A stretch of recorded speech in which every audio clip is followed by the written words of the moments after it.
Are you a podcaster? Maybe you've got that big idea and you're looking for a network to join. The multi-award-winning Ozcast Network can get your content to eyes and ears all over the world.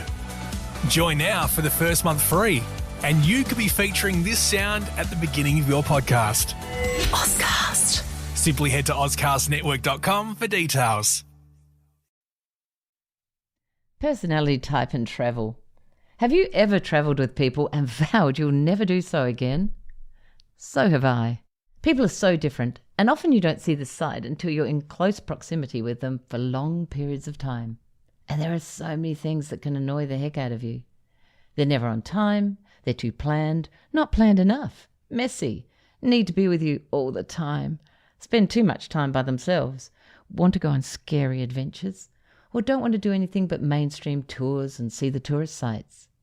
And the list goes on. We're all unique. We have many different influences in our lives that create the individual people that we are today. What I've worked out, after many trips with my family and friends, is that people have very different personalities, and travelling in close quarters can bring these differences to a head. But they can also create wonderful experiences that you might not have had you not been travelling with them. Our personality type plays an important part in the way we get our energy, see the world, make our decisions, and structure our world. So today we're going to look at the judging perceiving preferences. We're looking at how we structure our outer world. Now this usually divides people into two camps of preference. Remembering there's no right or wrong preference, just different. There are the judging types, the J's. They need to schedule things in advance, and they love diaries and timetables and planning. They don't need a wide variety of options or a long period of time to decide on things. 3 or 4 choices are usually adequate. Usually, they want to know and book all travel arrangements, outings or sightseeing trips well before leaving. In fact, for some, if possible, a year. They find it hard to change plans that have been made and can become upset or frustrated if this is the case. They feel more comfortable knowing that it's all in its place. If you're sharing accommodation with them, usually you'll find them organised with all of their possessions neat and tidy in the room. Luggage will usually be neatly and efficiently packed. Outfits for some have been planned and packed accordingly so that things mix and match appropriately. When my judging son and his equally J friends were booking a trip several years ago, they used my perceiving travel agent to find their accommodation. They found her 10 or more different choices of hotels for each place overwhelming and frustrating, and my husband told me later that 3 choices would have been so much easier. They also felt she took too long booking their trip. They wanted it in the bag, so to speak, as soon as possible. And even though it might all be equal money-wise in the end, their desire to be booked and get things organised 6 months out from their flights meant that they also missed out on specials that came out a month later, which would have reduced their flight payments by $700. Too bad, said I, a serial late booker. Sometimes wait and see is a virtue. Now perceiving types, P's, love to leave things unstructured, look at as many options as possible, make last-minute decisions, and are happy to change plans at any time. They're happy to book things at the last minute. They don't need to plan activities. They go with, well, we'll see what we want to do when we get there. I'm a perceiving type, as you know, and so is my travel agent, and she sends me the longest list of potential hotels she can find, and we spend weeks discarding, introducing more, and sometimes when I decide and book my hotel, it's just as I'm about to jump on that plane to go to that destination. The thrill of that last-minute decision-making. My luggage is often flung into the suitcase without much consideration of packing or when or where things should be worn. When we're travelling as a family, we must consider different types when planning and getting ready for our trip.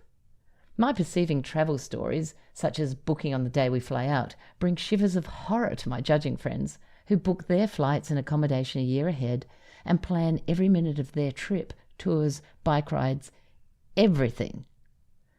Fortunately, we haven't gone on a holiday with them yet. My goodness, how can people know to plan that far in advance? There are so many choices. We don't need to make them all straight away. A perceiving type going on a holiday with a judging type has its stresses and joys. My family are all perceiving types except for my son Jack. He's a judging type. When we go on holiday, his first question is, have you planned anything? Really? Do we have to plan? Well, obviously, yes, we do. We make some plans so that Jack feels comfortable and knows what he's doing, and his need for organisation is met. Mind you, if I change these plans, my changes are usually met with great resentment and annoyance. I'm not allowed to do so. As he says, plans are made to go with, not to ignore and dismiss at a whim. Darn it, tied in we are. To keep things even, in the process of planning the trip, Jack and anyone else in the family who cares gets a chance to propose an activity they'd like to have booked before we travel. When we're away, if anything unexpected is put into the schedule with a judging type, the reason has to be questioned and the time frame often put on it. However, I must admit having Jack on our trip is so useful for things such as checking plane schedules and noticing that one of our flights wasn't actually on the next morning, it was the day after. Always a good find. When Jack informed me of my mistake, I did tell both he and Cassie how lucky they were to have an extra day in that city. Always the optimist. Jack has also picked up forgotten bags and jackets in various airports, which has been a lifesaver, as it saved many trips to the lost property. Knowing and understanding each other's personality type brings the ability to understand where the other person is coming from. When you can do this, you can negotiate successfully with each other and holiday in harmony and goodwill. Please remember the examples used in Tracy and my discussion today are based on our experiences about the judging and perceiving preferences. They do not tell the full story of the MBTI 4-letter type profile. I'm Kate Mason and welcome to Parenting and Personalities. This is the podcast that connects you to the ones you care about the most. My guest and fellow interviewer is Tracy Noon. Tracy and I are lifelong friends. We've both used the MBTI as an essential tool in our business lives, and we're also parents and partners, and we're going to share with you the important and positive aspects of knowing and understanding personality type and what it brings to the family journey. Today we're looking at understanding you and your family's preference for judging and perceiving, the 4th MBTI type preference, and how to align yourself with your family and friends when travelling. Hi Trace, it's lovely to have you here this morning. It's a really cold day here in Adelaide. It's about 7 degrees it started the day off with. Yes, it's like winter has arrived. But thanks for having me back again, Kate. A pleasure. We're not usually used to this kind of weather at this type of year.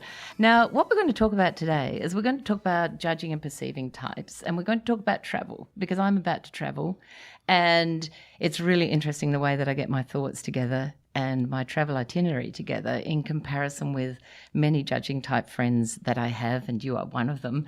And so when we do talk about judging and perceiving, we might throw in some other preferences that do make a difference to travel as well, because sometimes extroversion and introversion can play quite a role in how people feel about travel too. But starting off, Tracy is a judging type, so she really enjoys order and structure in her outer world. And we had a bit of a laugh last night because she sent me her itinerary that she had sent her mother and even had pictures of every place that they were going to. So I thought I'd start the discussion with Trey and just ask, how do you plan your travel from the outset? Do you plan it long time? All the different things that go into your planning. Okay, thanks, Kate.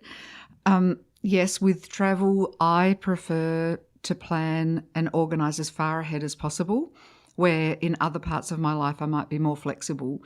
I think part of that is a preference for planning and being organised, and part of it is the experience of having done a lot of travel and discovering that it's better to be, at least from my perspective, better to be highly organised and then build in flexibility than to be really flexible and waste a whole lot of time when you could have been doing something special and productive with your travel time. So that's kind of what motivates me to do it, is I want to extract the best value from every minute of the travel experience.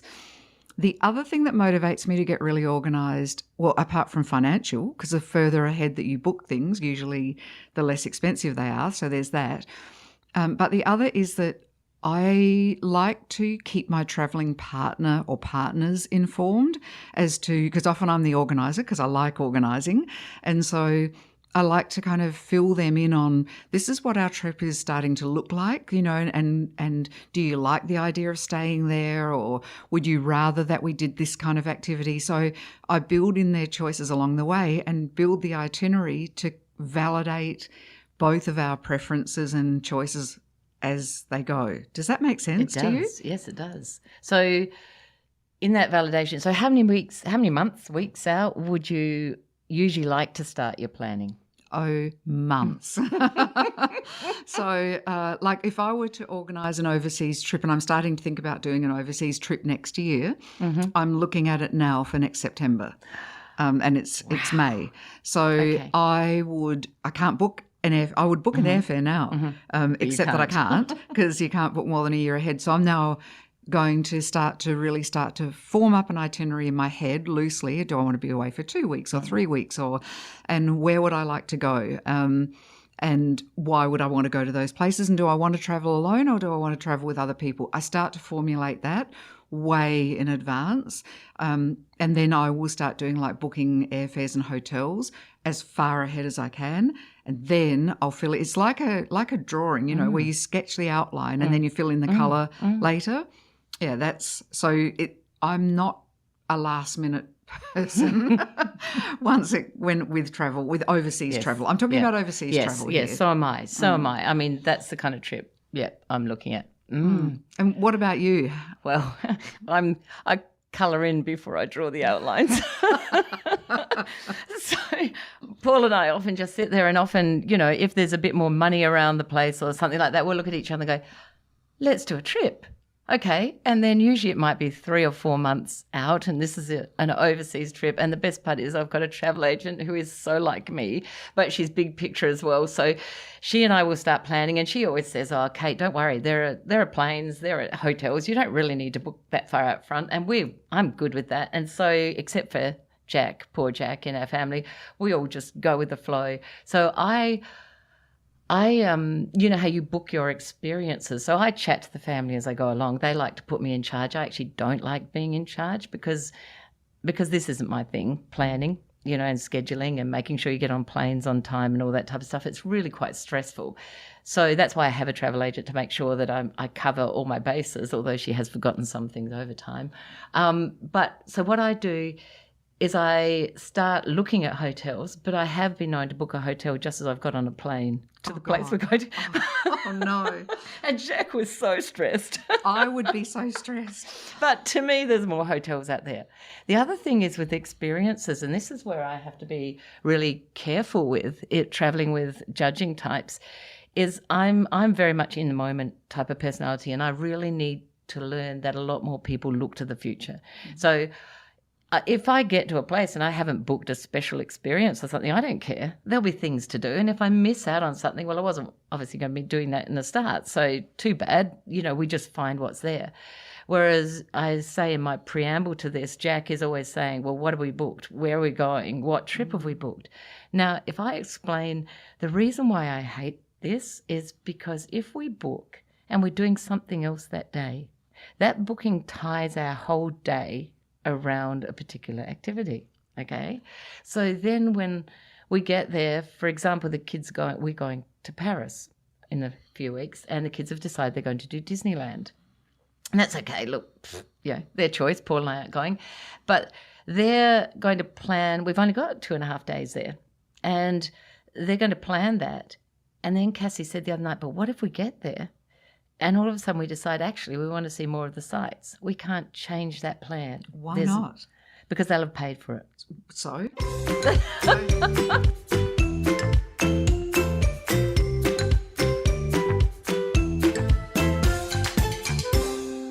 Is your business in endless chaos?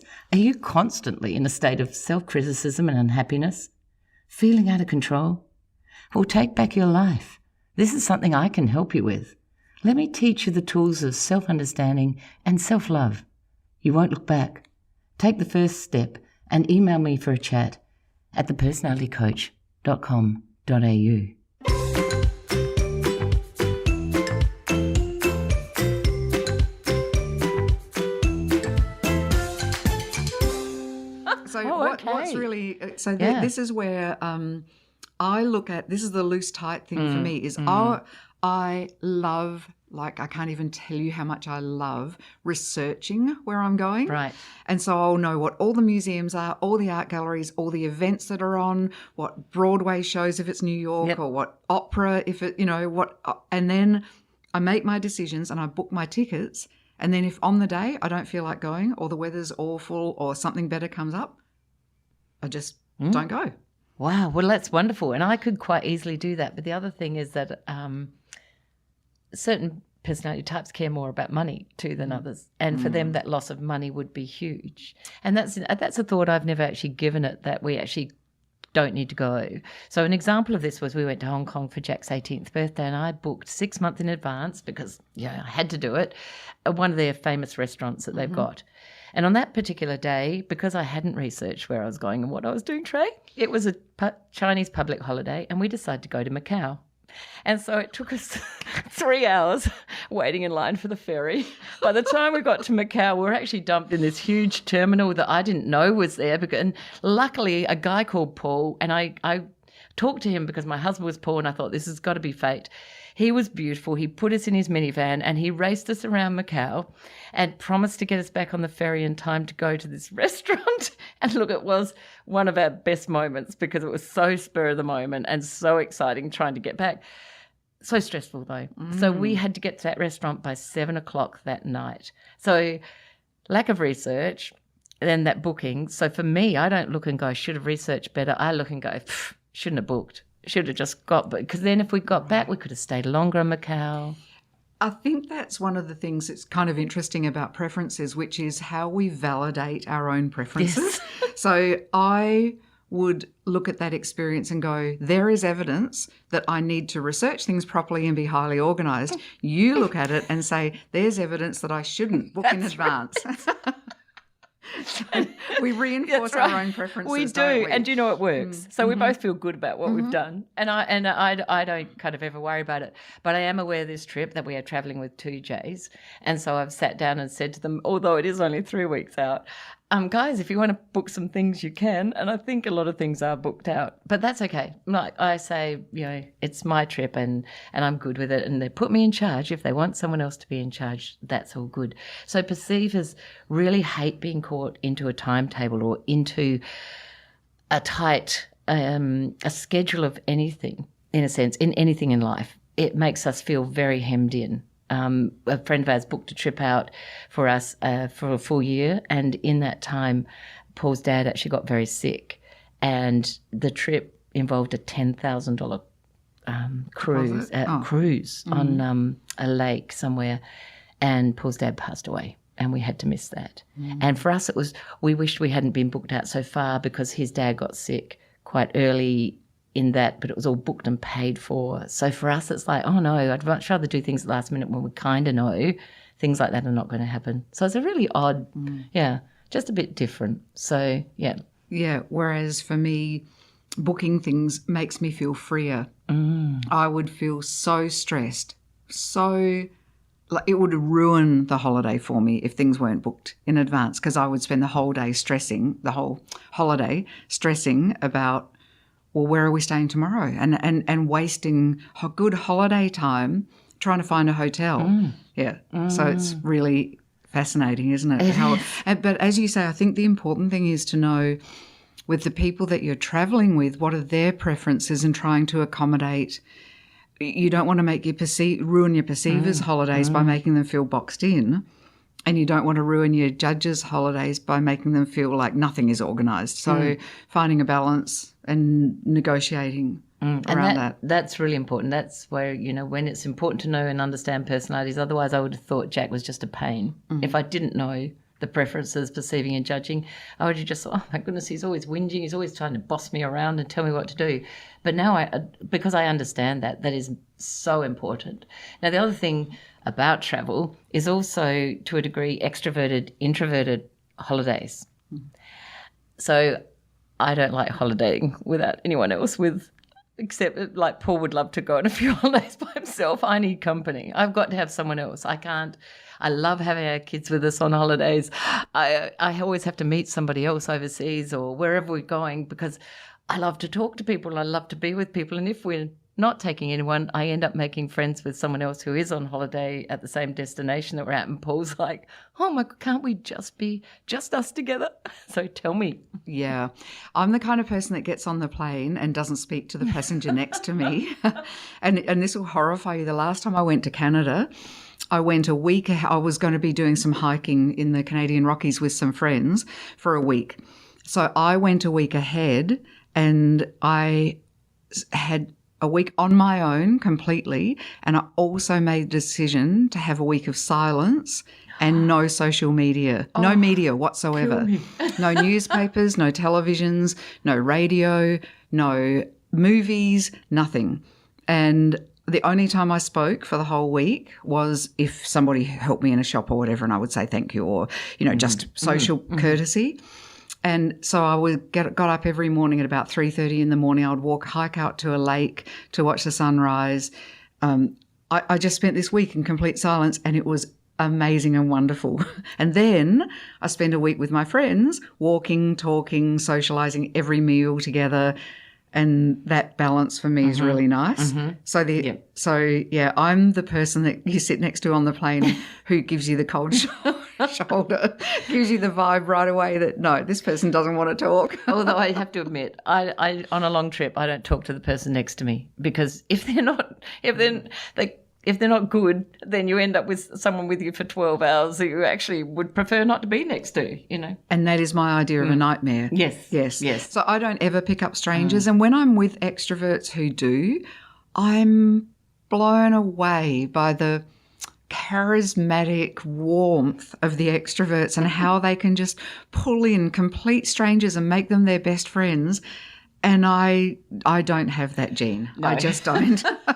And that's all right. As an introverted person, Paul would love a holiday like that. Perhaps not as alone, but he would really enjoy that. And I really have to think about how he does enjoy his space and his time, because I much feel I'm the woman that rescued the little old lady at the airport that couldn't talk, little old Chinese lady that was coming into Australia, and took her through customs and all the rest of it. And then she had a suitcase full of all these Chinese vegetables that they had to take her aside for.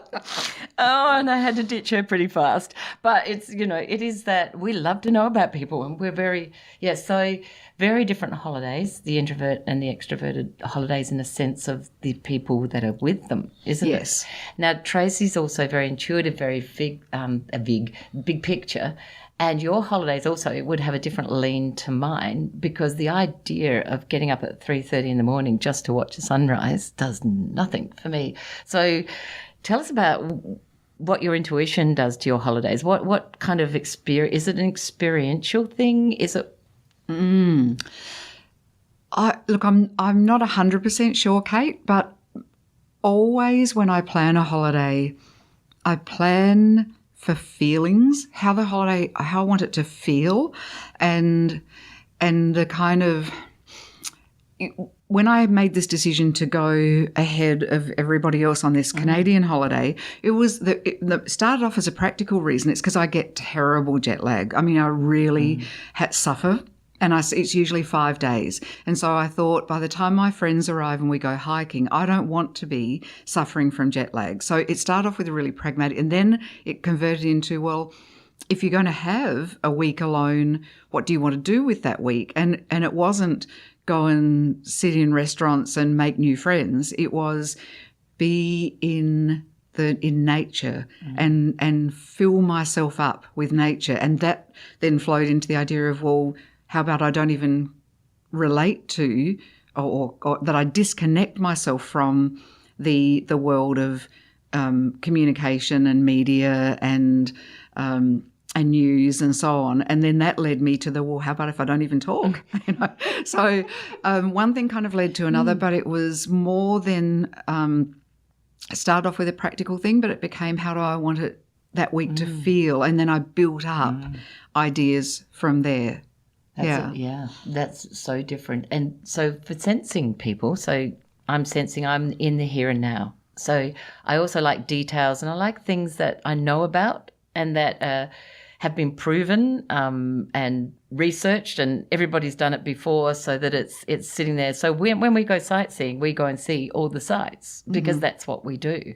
So I holiday with Intuitive. We've got an Intuitive couple of friends that we holiday with all the time, and he scares the pants off me most of the time because he takes us on all of these adventures, riding elephants and doing all this kind of stuff. And every time I'm doing it, I'm thinking, this is so scary. And then when we get back, it's the best experience we've had because it was taking you out of your comfort zone. So we went to Thailand one year, and we were ready to go over in a motorboat to one of the islands where James Bond was filmed. And he decided to turn down a dirt track because he saw a thing that said longboat for hire, and we ended up in this longboat that was built for 9, and we had 12 people on it, and the level was so low, and we're going amongst the reeds, and I'm just sitting there working out how I can rescue my children if we all fall in the water. And we finally got to the island, and it was got off the boat, and then he took us back, and he took us to his cousin's village, water village, to feed us. So I didn't eat anything because I was really worried I'd get food poisoning. And look, I was so relieved to get back home, back at the hotel, but that became one of our greatest memories. So I'm not an experiential kind of a holiday maker, but I do appreciate when someone turns my holiday into an experience, if you get what I mean. So, it's really good to have both. It is. In that area. Yeah, I would agree. I actually think travelling with people with different preferences, as long as they are thoughtful about yours, can create a really different holiday experience. You and I haven't ever done a long haul holiday together, have we? I'm not sure how that would go. I actually think I'd love it. You would plan everything, and I'd get photos of where I'm going, and it would be amazing. It would be amazing. I would actually love it. We should do that sometime. Yep. Sounds like a plan. Well, if you're listening right now, then you might be able to relate to either of us, or you might not relate at all. But it would be really interesting to hear your thoughts. If you've got any thoughts at the end of this, to pop down and let us know. And happy holidaying to anyone who's going away, and have a think about the people you travel with. And thanks for being with me, Trace. Thanks, Kate. There are so many important things you need to know when travelling with family and friends. Acknowledge everyone's needs for quiet times and people's times. Decide who would like to have an exciting off-the-beaten-track adventure and who enjoys visiting traditional landmarks in the city or country you're in. Allow events to be timetabled, but for those who enjoy some free time, include space in your holiday program. Perception of others' wants and needs and consideration and understanding of each other can make travel a fun and exciting time for all and create many great memories for life. Thank you for listening to Parenting and Personalities. If you enjoyed this episode, we'd love it if you leave a rating and a review that would help others learn about this podcast.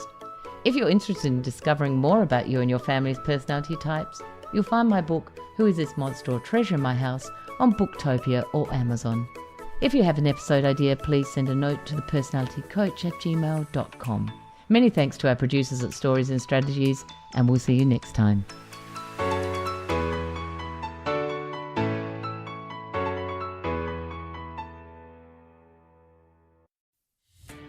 Are you a podcaster? Maybe you've got that big idea and you're looking for a network to join. The multi-award-winning Ozcast Network can get your content to eyes and ears all over the world. Join now for the first month free, and you could be featuring this sound at the beginning of your podcast. Ozcast. Simply head to ozcastnetwork.com for details.